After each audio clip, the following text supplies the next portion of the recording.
Hello नमस्कार दोस्तों। आज हम बात करने जा रहे हैं कि क्या तेजस्वी यादव नेता प्रतिपक्ष बनने लायक हैं कि नहीं, और क्या तेजस्वी यादव नेता प्रतिपक्ष बनकर बिहार के लोगों को भला कर रहे हैं। कितने कामों पर वो सच उतर रहे हैं, खरा उतर रहे हैं या फिर नहीं उतर रहे हैं, और कौन सी कामों की उनकी आलोचना हो रही है और कौन सी कामों की बड़ाई। तो चलिए जानते हैं और क्या क्या करना चाहिए उन्हें। तो शुरू करते हैं।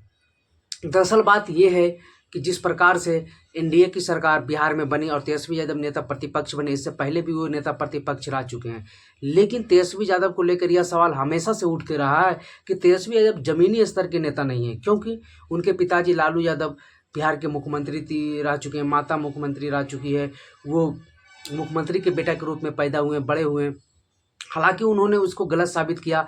लोग विधानसभा इलेक्शन में अपने दम पर उन्होंने जनता को मनमोहा और विधानसभा की सीटों की मतलब सरकार बनाने के करीब पहुंच ही गए थे 2020 में, बस थोड़ी सी अटक गए थे। लेकिन इस बार जब नेता प्रतिपक्ष बने तो उनकी काफ़ी आलोचना हो रही है। तो आलोचना किस बात की हो रही है और क्यों हो रही और होना भी चाहिए, तो चलिए जानते हैं। दरअसल बात यह है कि तेजस्वी यादव जब से नेता प्रतिपक्ष बने हैं तो वो मुद्दों को उठा नहीं पा रहे। नेता प्रतिपक्ष का मेन काम क्या होता है? नेता प्रतिपक्ष का काम होता है जनता के मुद्दों को उठाना, जनता की समस्याओं को उठाना, जनता के कोई संकट आ गया उसे पूरे विधानसभा से लेकर मीडिया तक लाना। लेकिन तेजस्वी यादव सिर्फ ट्विटर पर ही अपने मुद्दों को उठाते हैं और बोलते हैं। जमीनी स्तर पर तेजस्वी यादव की बहुत कम एक्टिविटी है।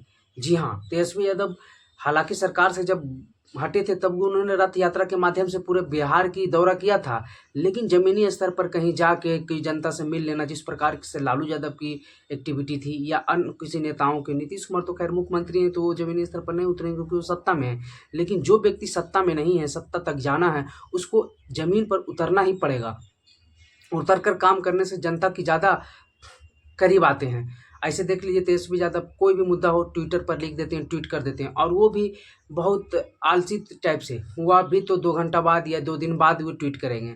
और तेजस्वी यादव जैसा ही चुनाव खत्म हुआ निकल गए विदेश यात्रा के लिए। जो आरोप राहुल गांधी पर लगता था पहले, हालांकि उन्होंने अब ठीक कर लिया है देश की राजनीति में, वही आरोप अब तेजस्वी यादव पर भी लगना शुरू हो गया। क्योंकि नेता प्रतिपक्ष का काम है लोगों के बीच में रहना, और चाहे कोई भी बड़ी घटना हो जाए बिहार में, उस मुद्दों को लेकर तेजस्वी यादव ने कभी आंदोलन नहीं किया, सड़कों पर नहीं गए, लाठी नहीं खाए। नेता प्रतिपक्ष का काम ही है सड़कों पर उतरना, आंदोलन करना, लाठी खाना। लेकिन इन सभी से दूरी बनाकर रहते हैं तेजस्वी यादव। आप अभी हाल ही फिलहाल में देखे होंगे कि नीट का एग्जाम हुआ।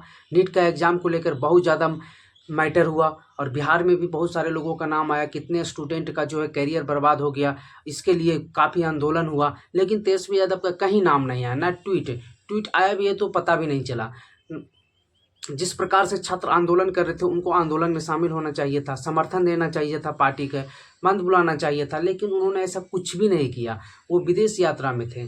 तो नीट एग्जाम को लेकर जो भी घटना हुई, इतना बड़ा मुद्दा हुआ बिहार में, इसको लेकर तेजस्वी यादव की कोई भी एक्टिविटी नहीं मौजूद रही। दूसरी बात, बिहार में इतना फूल ढह रहा है, लोगों की इतनी जाने जा रही है, तो तेजस्वी यादव को आकर वहाँ लोगों के जहाँ फूल ढह रहा है वहाँ आंदोलन करना चाहिए, सरकार को बताना चाहिए। तो फिर पटना में ही जो 11-12 पुल ढहा उसको लेकर एक बंद बुलाना चाहिए, या फिर कुछ अपने पार्टी में एक एक्टिविटी रख करनी चाहिए। लेकिन तेजस्वी यादव ने ऐसा कुछ भी नहीं किया और ट्विटर पर सिर्फ ट्वीट कर देते हैं।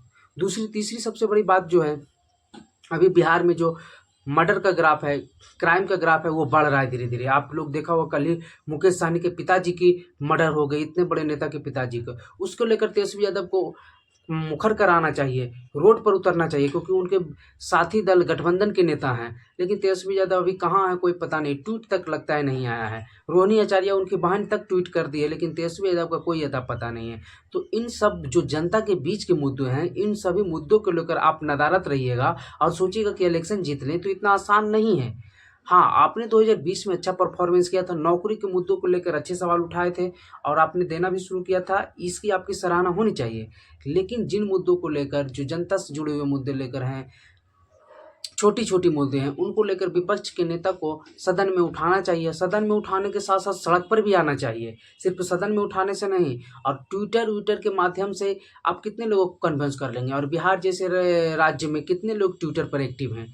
बहुत कम लोग एक्टिव हैं ट्विटर पर। बड़े बड़े नेता, बड़े बड़े जो राज्य हैं जहाँ शिक्षित ज़्यादा हैं, ज़्यादा लोग मोबाइल चलते। बिहार में तो इतना गरीबी है कि लोग को रोजगार नहीं मिल रहा है, तो ट्विटर और अन्य सभी माध्यमों से क्या जाने जाएंगे। बिहार के लोग देखते हैं कि हमारे लिए नेता क्या कर रहा है सड़क पर, ये देखते हैं। टीवी पर जो न्यूज़ आता है उसको थोड़ा मोड़ा देखते हैं, लेकिन ट्विटर और इन सभी चीज़ों सोशल मीडिया से बहुत कम नज़र आता रहता है। हाँ, युवाओं में एक है कि फेसबुक और इंस्टाग्राम जैसे सोशल मीडिया के माध्यमों से जागरूक रहते हैं, पर बुजुर्ग हो गए, महिला हो गए, ये सब बहुत कम इन सभी माध्यमों को देखते हैं।